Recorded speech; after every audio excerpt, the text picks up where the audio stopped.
Ladies and gentlemen, fellow travelers of wisdom and grace, let us begin not with fear, but with awareness. Because awareness is not the absence of adventure, it is the presence of preparation. There's a beautiful saying, travel while you can, before you can't. But I want to offer you something even more valuable. Travel Esther is an old saying in the East. He who takes care before the fall never worries about the bruise. As we grow older, life asks for a deeper form of attentiveness, not to limit us, but to guide us. Traveling after the age of 70 is not about avoiding risk, it is about embracing a greater sense of clarity and readiness. Just as the seasoned warrior polishes his blade before battle, the seasoned traveler must polish his awareness before stepping beyond familiar ground.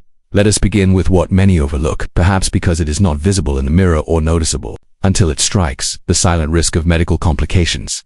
The body, once youthful and resilient, has now become a more delicate companion. It does not warn with loud cries, but with gentle whispers easily missed if one does not learn to listen. The heart, the lungs, the joints, each carries a history.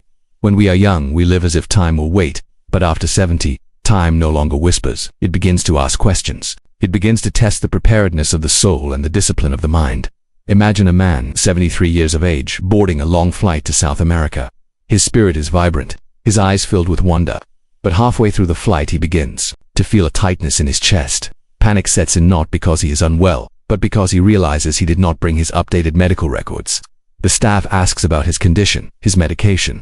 He struggles to recall the name of the pills he takes each morning. The emergency becomes more dangerous not due to the illness, but due to the lack of preparation. A traveler without his health documents is like a monk without his robes, misunderstood and unprotected, carrying a copy of one's health asset. Type, known conditions, emergency contacts, allergies, recent diagnoses is not paranoia, it is wisdom. To some it may seem tedious to carry such documents, but to the prepared, it is a form of spiritual insurance. It speaks to the recognition that this journey, however exciting, carries risks that we must not blind ourselves to. The same applies to medications. When crossing borders, the names of medicines change, the brands are unfamiliar, the dosages vary. To rely on memory, especially under stress, is to gamble with one's life. Instead, keep them clearly labeled. Bring extra, store them in separate bags. Losing a suitcase should never mean losing access to your health. In ancient scrolls, healers used to say, the body does not age from the outside in, but from the inside out. Meaning when we look in the mirror and see wrinkles, gray hair, slower limbs, that is merely the surface. But beneath, the organs have already fought many battles. The heart has beat over 2 billion times. The kidneys have filtered enough blood to fill lakes. The immune system has guarded your gates through plagues, viruses and stress. That machinery is now more sensitive to disruption, especially in unfamiliar environments. Traveling brings joy, but it also brings changes in temperature, food, altitude, humidity, and bacteria. One cannot expect a 70-year-old body to adjust the same way a 20-year-old would. The inner equilibrium is delicate. A minor stomach upset may take days to resolve. A low-grade fever may become pneumonia. A swollen ankle may turn into a clot. These are not exaggerations, they are the patterns observed in thousands of travelers who did not listen to their body's soft voice. There is a story of a wise old master who said, to walk barefoot on a path of thorns does not make you brave, it makes you foolish. Bravery is when you walk the same path with shoes, awareness, and a lantern. So too must the elder traveler be equipped, not with fear, but with foresight. And then, there is the matter of pace. The second hidden danger arises not from illness, but from ambition. The ambition to pack too much into too little time. There is an illusion in modern travel. The idea that every day must be filled, every hour maximized, every sight captured. But the rhythm of the body at 70 is not the rhythm of the body at 30. There is a different tempo now, a slower, wiser, deeper breath. When we speak of jet lag, many believe it is merely tiredness. But in truth, it is a physiological shift in the body's entire internal clock. The sun has moved, the eating hours have changed, sleep is fragmented, digestion confused, the nervous system becomes tense, the heart beats slightly faster, the brain that struggles to synchronize. And for the elder traveler, this means more than fatigue. It can trigger falls, dizziness, confusion, or even blood pressure spikes. One traveler, a woman in her mid-70s, arrived in Tokyo after a long-haul flight. On her first day, she visited 3 temples, walked 10 kilometers, and attended an evening cultural show. By the second morning, her legs were swollen, her breathing shallow, and her energy drained. Her body had not adjusted. Her spirit was willing, but her vessel was overburdened. There is no shame in going slowly. In fact, there is great power in it. It is the power to observe deeply, to savor moments, to allow the body to absorb experience rather than be battered by it. Take fewer steps, see fewer sights, but see them with full presence. Let the body rest between journeys. Let the mind breathe. To move too fast is to become like a candle burning at both ends. It may burn brighter for a moment, but its life is shortened. The seasoned traveler, especially after 70, must learn to honor the pause. To rest is not laziness, it is strategic longevity. The body repairs during sleep, during quiet moments, during stillness. The immune system fortifies itself not in motion, but in rest. Skipping meals, eating poorly, or constantly being on the move weakens the very foundation we need to travel well. In the monastery, students are taught, if you do not rest after the climb, the mountain will climb you. So too, if you do not rest after long flights, long walks, or long days, your body will rebel. The legs will ache, the back will tighten, the heart will become heavy. Designing a travel itinerary for someone in their 70s must be done with the same care as designing a house for winter. Insulate it with margin. Build it with balance. Leave space for the unexpected, because the older we get, the more the unexpected becomes part of the journey. Do not compare yourself to younger travelers. Their speed is not your standard. Their schedule is not your responsibility. There is no prize for how many places you visit, but there is deep peace in how fully you experience each one. When we move with awareness, we arrive not only in places but within ourselves. The hidden dangers of travel are not only outside, they are within. The pressure to push too hard, the fear of missing out, the refusal to listen to what our body quietly requests. Let the journey be guided by preparation, not anxiety. Let your steps be aligned with wisdom, not urgency. And remember, the purpose of travel is not to prove how much you can endure but how much you can absorb without losing yourself, so you can keep traveling longer. There is something sacred about a journey. It is not just the act of moving from one place to another, but the transformation that happens between the departure and the arrival. But not all transformations are welcome. Some, though unseen, plant their seeds in the silence and take root when we are unaware. For the senior traveler, the risk is not always loud or sudden. Sometimes it is quiet, hidden, and carried within the very air we breathe or the beds we sleep in.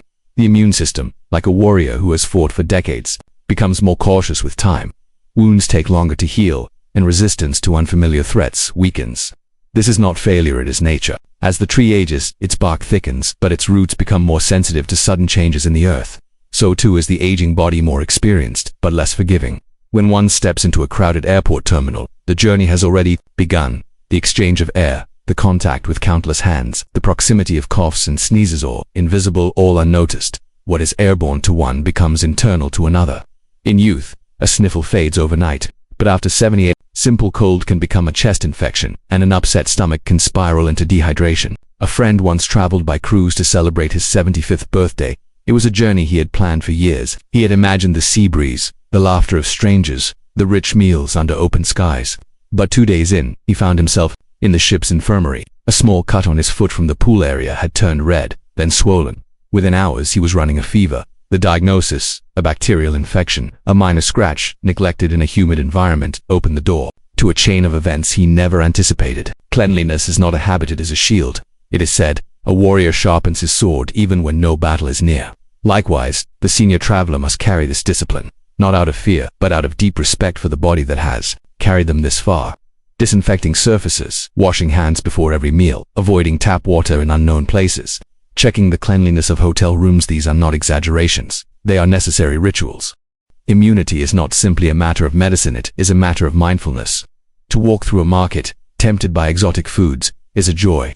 But to forget that our gut flora changes with age is a mistake. The stomach, once strong, may no longer tolerate raw fruits, unpasteurized dairy, or unfamiliar spices. One must ask, am I eating for pleasure, or am I eating with wisdom? The answer may change the outcome of your journey. There's an old proverb, the smart traveler carries a knife, but the wise traveler carries a spoon and caution.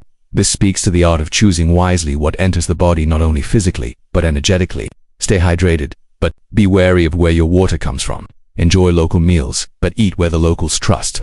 Carry probiotics if needed, or simple electrolyte powders that help in recovery. The small weight of these items in your bag is far lighter than the burden of falling ill far from home. Illness is not only physical, sometimes it arrives in the form of disorientation, confusion not caused by infection, but by overstimulation, which leads us to the next danger, less visible, but equally real, the cognitive toll of unfamiliarity. The mind, like the body, seeks patterns. It finds comfort in knowing where the bathroom is, what time the meals are served, what sound how it makes when it settles at night.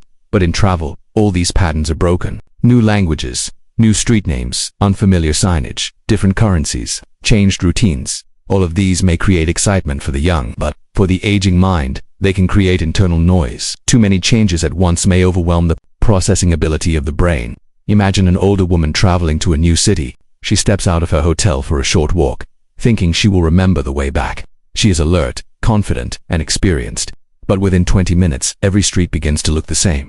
The signs are in a foreign script. Her phone has lost battery. Panic begins not because she is incapable, but because the mind is not given the anchors it needs. Orientation is not just about location, it is about familiarity. And when that is stripped away, the mind wavers.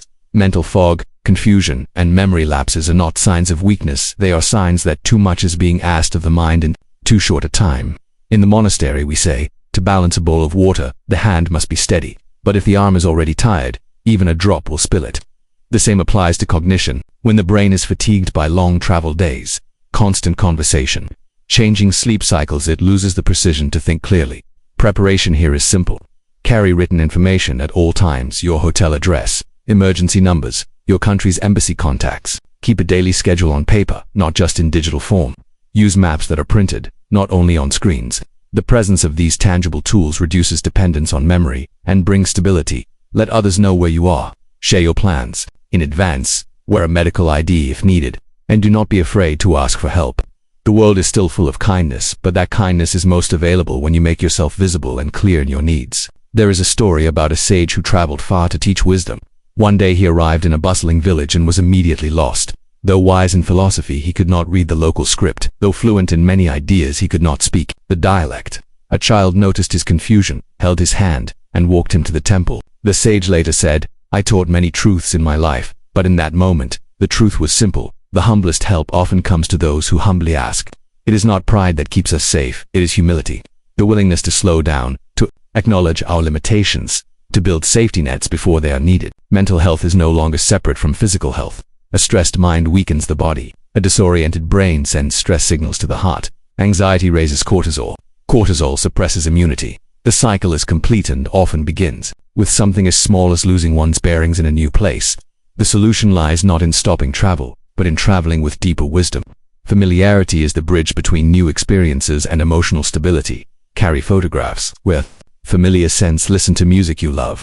Anchor yourself in small routines, even in foreign lands. A cup of tea in the morning, a prayer at night. These are not trivial, they are grounding. And above all, breathe. Return to the breath when things feel confusing. The breath is the one companion you've had since birth. It will always lead you home. In the end, travel is not just an outer journey, it is a mirror held to your inner world. The more prepared you are, the clearer that reflection becomes. And in that clarity, there is strength. Ask ChatGPT*, so travel. Yes, but travel awake. Let your steps be light, but your preparation be solid. And always remember, the journey is yours, but the wisdom makes it last.